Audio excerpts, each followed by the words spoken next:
Beyond the News with Faye. Hello everyone, I'm Faye. Today has been a day filled with breaking news. Let's jump straight into them. First, a group of 17 Pennsylvania Republican state representatives issued a statement titled Numbers Don't Add Up, Certification of Presidential Results Premature and in Error.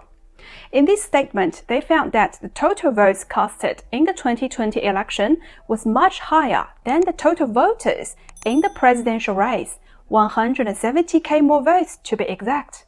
To put it into perspective, the voting result being certified by Pennsylvania's Secretary Casey Booker and Governor Tom Wolf says that Biden won by 80,000 votes. This means the discrepancy in votes is almost double the votes Biden won. This means there are certainly more than enough illegal votes to change the result in the 2020 presidential election for Pennsylvania. So shouldn't this make you ponder, is the result of the election legit? And Trump, being his usual self, said in tweets that, if not for those illegal votes, he would have won the Pennsylvania election. Till now, Penn State's government leadership, both the governor and secretary, have not yet commented on this finding of discrepancy in voting ballots. But to be honest, I don't think this can change much of the current situation in Pennsylvania. In the statement published by these Republicans, all they did was shouting some slogans like "This is wrong, this is an error," or "I'm worried." There is no concrete action from them. I personally don't think these Democrats will do the right thing and decide the certification. Moving on from Pennsylvania's drama, let's look at the second most powerful person in America, Mike Pence. Right now, he's facing a lawsuit. Guess who sued him? The Texas Republican congressman, Louie Gohmert. But if you read Gohmert's statement, the lawsuit is more like a case on behalf of Pence. Let's talk about some background here. On January 6th, Pence will preside over the joint session of Congress, where he would be officially certifying the college votes. Under the Electoral Count Act, Pence's role in the count is purely ceremonial, which would just be a show to confirm Biden's win. Now, Gohmert's lawsuit is arguing that the Electoral Count Act is unconstitutional, violating the Vice President's 12th Amendment authority, which gave Pence the exclusive right to choose which electoral votes to be counted. We all know that for each swing state, there are two sets of electoral votes, one set for Biden, one set for Trump.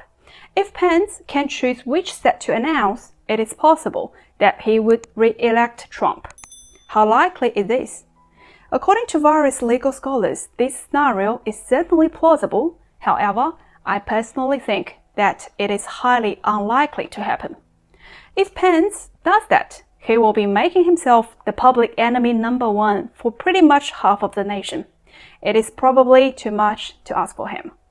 What's likely to happen is that there will be Republicans from both the Legislative House and Senate House who will challenge the result, and each chamber will discuss and vote on which electoral votes the concerned state will be included in the final count. So the whole session might extend to the 7th of January in order to sort everything out. On January 6th, the Washington, D.C. will be a day to watch out for. How many people were present in D.C. on January 6th? That would probably also affect how these politicians will vote. Late yesterday, the House of Representatives voted to amend the COVID-19 relief bill to change the direct payment amount to Americans from $600 to $2,000 per person. It passed the Democratic majority House in a 275 to 134 vote and headed to the Senate.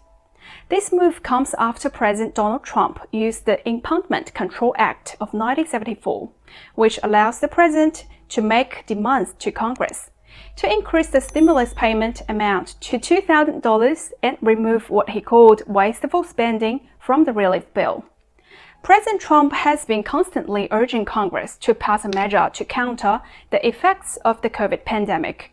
He responded to the bill on 22nd December, saying that Congress gives plenty of money to foreign countries, lobbyists, and special interest organizations while sending the bare minimum to the American people who need it the most. The negotiation on this 5,000-page bill came through a long way from March to December. Democrats under Nancy Pelosi's leadership have blocked stimulus payments drafted by President Trump's team for a total of 40 times. And finally, they passed the bill with a ridiculously low $600 in direct payments to Americans.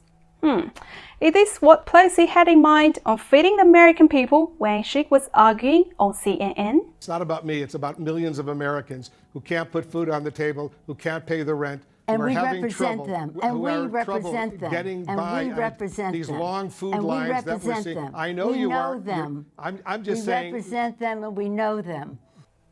Recently, the author of Clinton Cash, Peter Schweizer, went on Fox Maria Bartiromo's show. During the interview, Schweizer named a number of politicians on both sides of the aisle who are connected or possibly sold out to the Chinese Communist Party.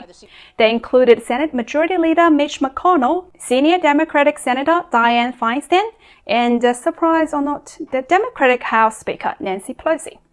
It is pretty well known that when CCP was targeting someone, if they can't get to that person directly, they would start with their family members. If their family members become compromised, it will be much easier to control their target. How CCP bribed Nancy Pelosi and McConnell's family members to influence them. Next program, we will focus on Nancy Pelosi and Mitch McConnell.